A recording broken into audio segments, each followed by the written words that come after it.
Alejandro Tantanian es director teatral, autor y gestor cultural. Participó en más de 60 festivales internacionales y sus obras han sido estrenadas en más de 20 países. Se desempeñó como director general y artístico del Teatro Nacional Argentino, del Teatro Cervantes. Es fan de Stephen King y de la saga del Señor de los Anillos. Colecciona búhos también. ¿Cómo podés vincular el teatro con la memoria? ¿No? ¿En qué medida se vinculan? Si hay alguna tangencia ahí. Bueno, primero, hola y gracias, honrado y feliz con la invitación de estar acá compartiendo charla con vos. Yo creo que el teatro es una actividad que está indisolublemente ligada a la memoria. Tiene como característica esa zona, esa categoría de efímero, ¿no? Que, bueno, el teatro se supone sucede en una suerte de comunión entre un grupo de personas que lo hacen y un grupo de personas que lo espectan. Y para mí esos encuentros que tienen mucho que ver también con ciertos aspectos, hasta te diría religiosos, digamos, de la práctica, que de hecho, bueno, si hablamos larga historia.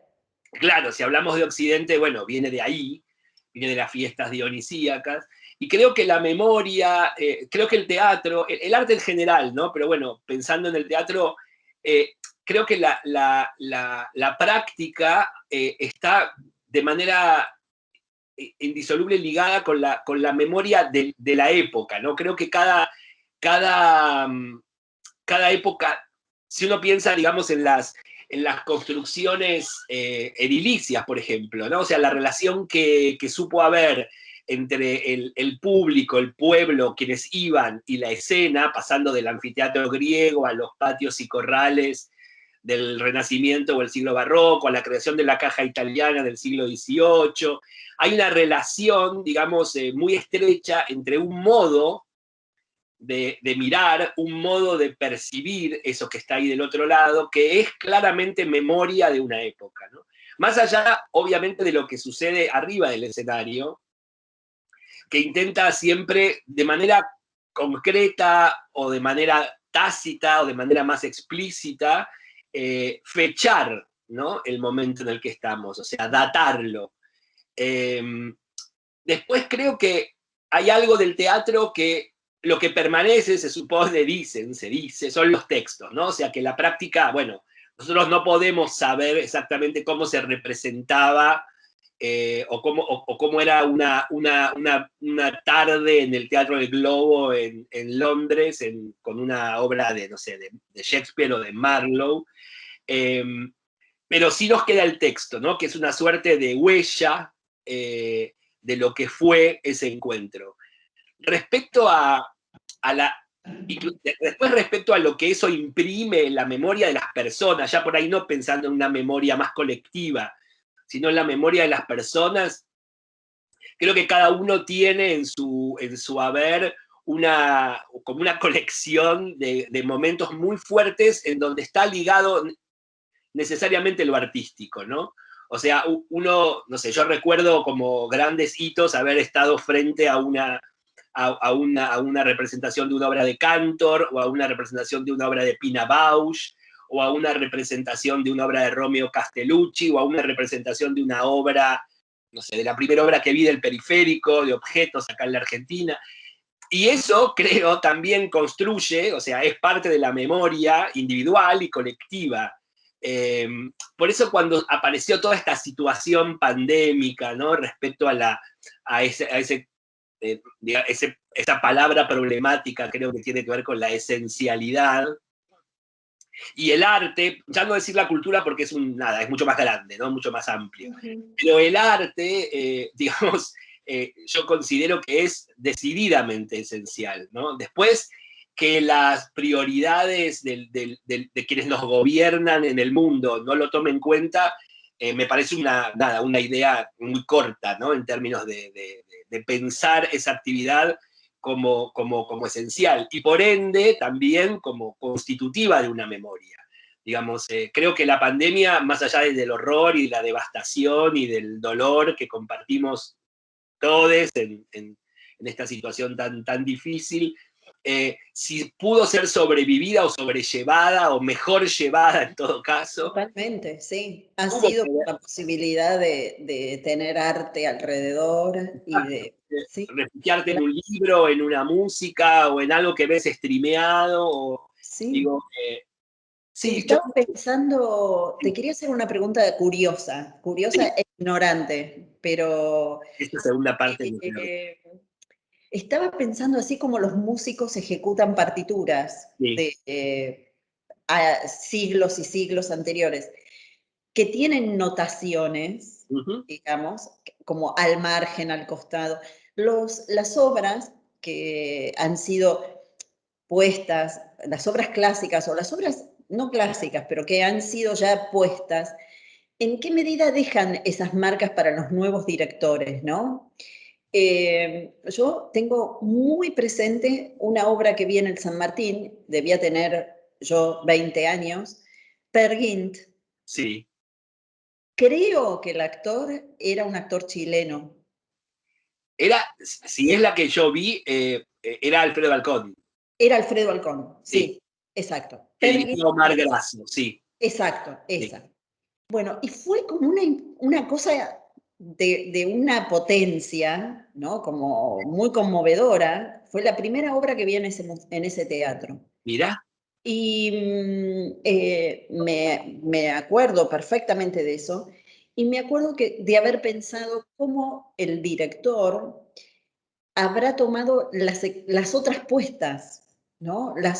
¿Cómo se interpreta eso? ¿Hay un estudio, hay una... o los directores avanzan y recrean ese texto original entiendo. sin tener en cuenta, ¿no? Bueno, hay de todo. Yo creo, digamos, cuando uno se enfrenta a los clásicos, que no es una práctica muy habitual en la Argentina, porque en general nosotros no tenemos una gran tradición de teatro de repertorio. En principio porque somos un país muy joven, porque damos prioridad a nuestros propios textos, digamos, si uno Bueno, revisa la cartelera de la Ciudad de Buenos Aires, por lo menos, que es la que yo más conozco, va a encontrarse con un 90% de obras a estrenar, o sea, con estrenos nacionales. En ese sentido es poderosísimo lo que pasa en Buenos Aires.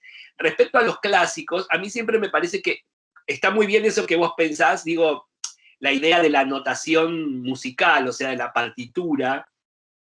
Yo defiendo mucho el carácter de partitura de un texto. Creo que un texto esencialmente es un texto, o con otro tipo de notación, pero como el teatro trabaja decididamente sobre el tiempo y el espacio, dos coordenadas de las cuales no puede prescindir, es decir, sucede en un espacio, X sala, y en un tiempo determinado, que es ese tiempo en comunión entre el espectador y los que lo hacemos, o los que lo hacen, que es el tiempo físico real. Y la idea de poder manejar manipular ese tiempo, maniobrar ese tiempo, esculpir en el tiempo, como decía Tarkovsky, y darle a ese tiempo una entidad artística, está ligado, o sea, la música lo tiene más fácil, porque bueno, porque ya tenés el tiempo, está, ¿no? Si es un 2x4 o un 4/4 o en clave de fa y suena de determinada manera, y ahora entra esto y la negra vale lo que no la redonda, etcétera. Y en el teatro tenés las palabras. Y las palabras trabajan claramente sobre los ritmos. Me parece que volver a pensar una partitura clásica es para mí una de las actividades más atractivas del teatro. Un poco como decía Brecht y después repetía mucho Heiner Müller, el teatro tiene esa posibilidad de poder dialogar con los muertos, ¿no?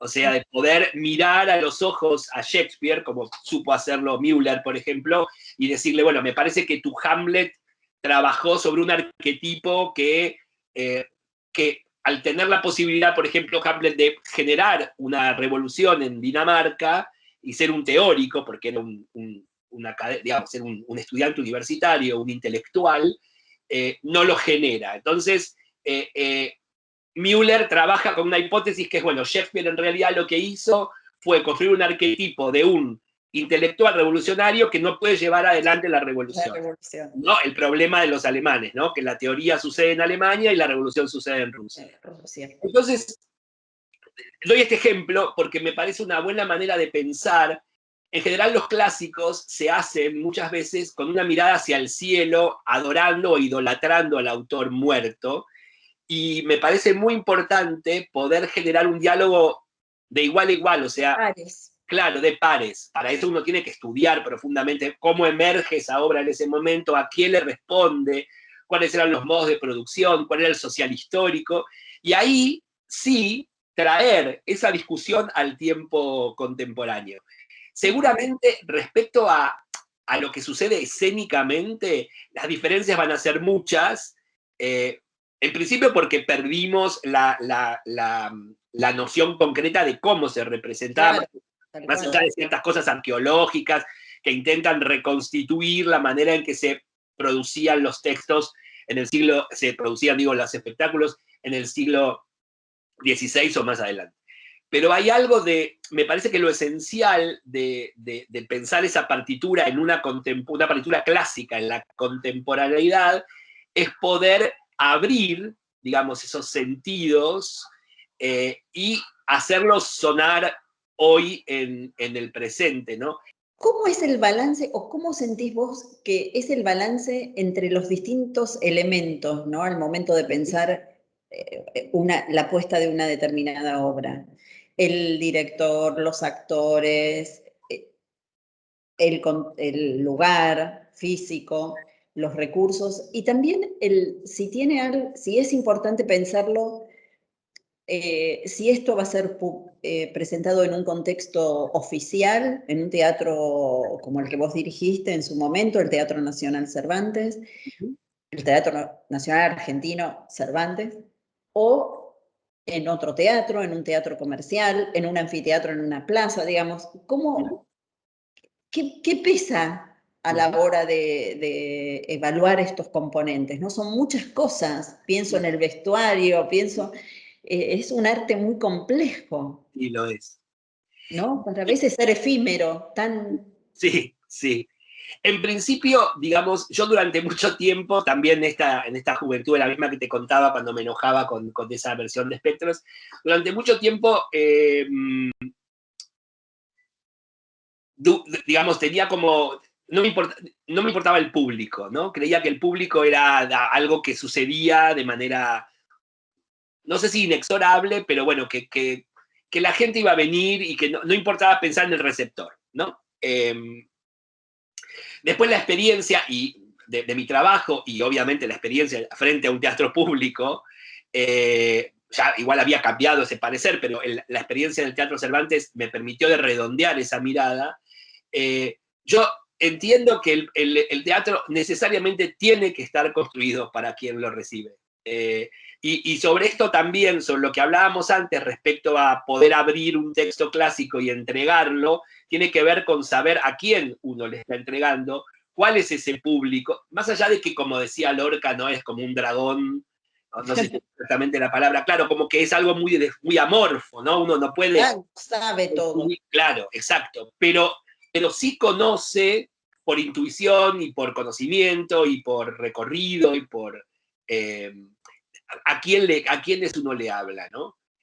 Respecto a los elementos compositivos, lo que vos decías, digamos, todas las herramientas, yo creo que el teatro en Buenos Aires, no lo hago extensivo a la Argentina porque es un territorio muy amplio y hay cosas que no las conozco, entonces hablo más concretamente del teatro que mejor conozco, que es el de Buenos Aires, es un teatro muy textocéntrico. ¿Qué quiero decir con esto? Es un teatro que está como muy cerrado, muy como centrado en el texto. Como si el texto fuera claramente el sol, ¿no? De ese sistema planetario, y todo lo otro que vos nombraste, actores, vestuario, el espacio, el teatro, el público, fueran eso, planetas que orbitasen alrededor de ese texto.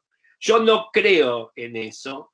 Yo creo que el teatro es una actividad, como vos dijiste también, hipercompleja, en donde se reúnen un montón de disciplinas, donde comulgan un montón de disciplinas, y que de lo que se trata es de poder trabajar con todas esas herramientas de manera igual. Es decir, para mí es tan importante la elección de un actor por su forma, por su imaginación, por su ritmo, por su figura, como la elección del texto, como la elección del espacio, en términos en términos también respondiendo a la otra parte de la pregunta que tiene que ver con a qué teatro uno va, Claro. ¿no? O sea, porque ese teatro también está hablando de una franja pública, ¿no? O sea, al teatro Callejón, o al teatro Timbre 4, o al teatro Cervantes, van Tiene públicos. su público. Claro, hay zonas de intersección, obviamente, públicos que van a esas salas, que son las mismas personas que van, y otra gente que no va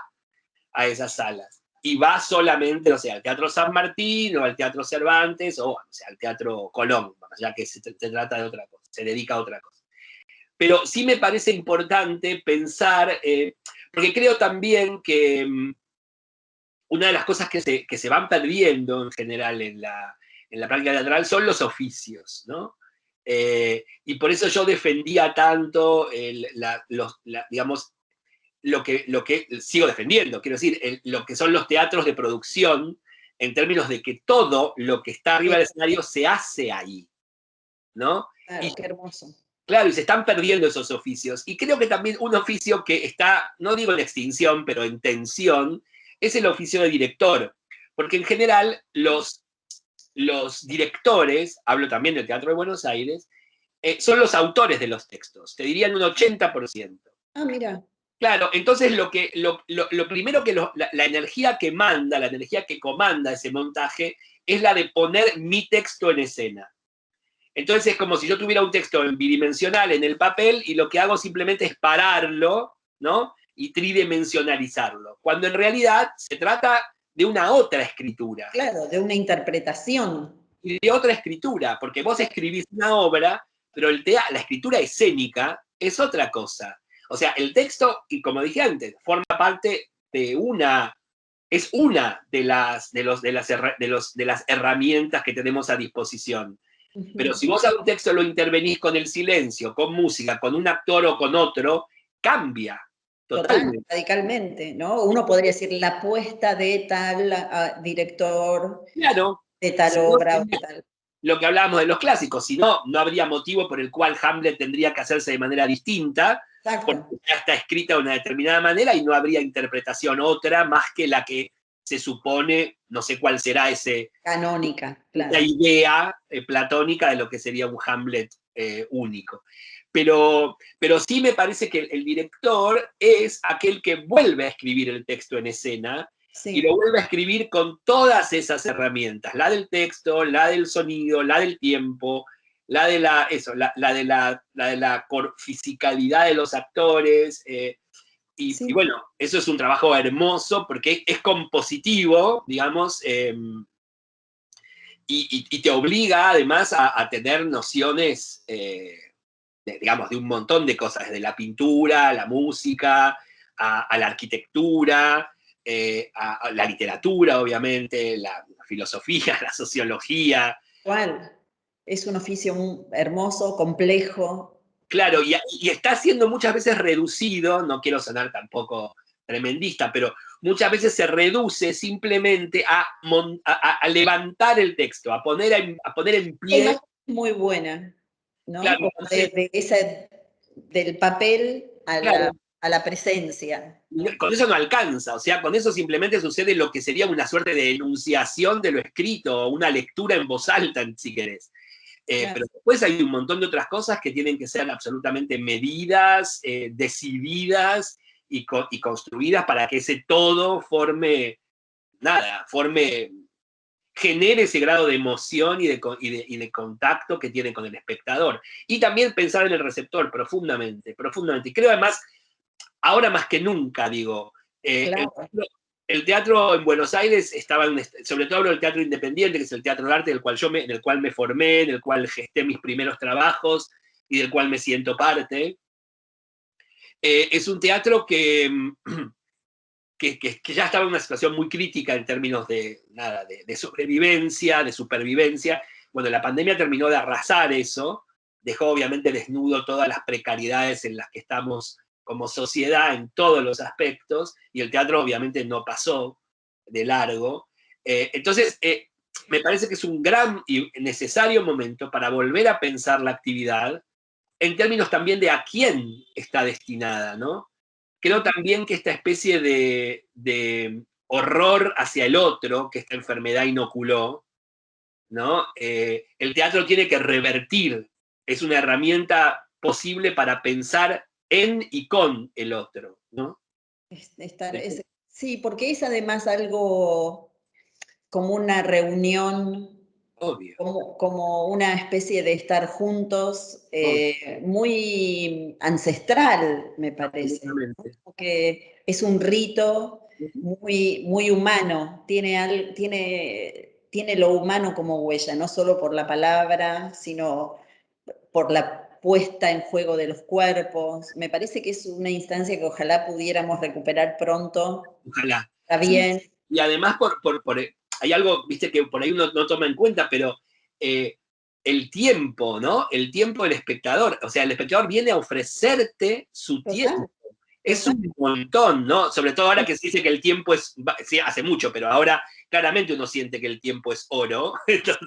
Y además ahora, hoy justamente hablaba con otra persona y decíamos, bueno, cómo ahora hay toda una economía de la atención, ¿no? Esta disputa por la atención de las audiencias. Tal cual. ¿No? Como, bueno, ¿qué haces? ¿Te quedás en tu casa mirando Netflix o vas al teatro? ¿No? Y esta gran tensión, yo creo que es un bien que está en juego económicamente. O Sí. sea, Sí. no es poca cosa la atención humana. Y tiene un valor muy alto en el mercado, con todos los dispositivos de plataformas y todos estos nuevos modos de la economía, de la digitalización. Creo que es interesantísimo proponer una alternativa presencial, cuando podamos ir todos, cercana, ¿no? Recuperar esa especie de humanidad que tiene el teatro para ofrecernos, como poder... Tal cual, y por eso también hay que pensar mucho y claramente en los contenidos respecto también, no como lo piensan las plataformas, sino como lo que consideremos, digamos, necesario como comunidad para poder volver a unir los lazos, ¿no? Me parece que el teatro tiene una posibilidad única, espero que estemos a la altura del desafío. A mí es algo que me obsesiona bastante, todavía es muy difícil ver un poco. Procesarlo, sí. Claro, porque estamos todavía en el medio de no se sabe qué va a pasar cuando se salga definitivamente de esto. Y bueno, tampoco quiero ser apocalíptico en ese sentido, porque bueno, ya hay demasiado apocalipsis alrededor como para, ¿no? Entonces, me parece que hay un concepto que a mí, leyendo en pandemia, leí un libro maravilloso de Bloch que se llama El Principio Esperanza. Ah, bien. Sí, bueno, sí, que es un libro, ¿no? Como enorme, extraordinario, casi te diría como un libro para la vida. Y hay un concepto extraordinario de Bloch ahí que piensa en algo, la esperanza como, viste que la esperanza siempre dice, bueno, lo último que se pierde es la esperanza, o la esperanza siempre está más allá, ¿no? O sea, no está acá, está siempre, es como una especie de zanahoria de burro, Sí. ¿no? Que te hace ir para adelante sin saber si se va a llegar. Entonces Bloch propone pensar en el presente, qué hay de eso que está más allá, ¿no? Traerlo y hacerlo presente, ¿no? Total, o sea, ir construyéndolo. exactamente, exactamente. O sea, no esperar que venga. Exacto, no, claro. El No futuro... esperar pasivamente que mi propio camino me lleve hacia eso, sino nada, bueno, ¿qué sería? Algo muy parecido a la utopía, ¿no? Y creo que son momentos, sobre todo desde el arte, necesarios para poder, en principio, religar inclusive con algo más religioso, en términos como espirituales, y con conceptos, digamos, como muy, para mí, necesariamente como centrales en lo que vos decías, en lo humano, ¿no? Sí, imagino menos espectacular, más sobrio, lo imagino, por venir, y con más peso. En Exactamente. el sentido de menos espectáculo y más sustancia, más... atravesamos un momento muy difícil, toda la humanidad, y creo que vamos a tener que producir arte de esa manera, ¿no? Que nos repare esas heridas, Sí. que nos vuelva más humanos, que nos haga pensar sobre lo que atravesamos Tal y cual. creo que va a ser un momento rico. Tengo también esa esperanza, Ale. Yo creo lo mismo. Bueno, y te agradezco mucho. No, gracias a vos, siempre es Esta lindo charla. charlar con vos.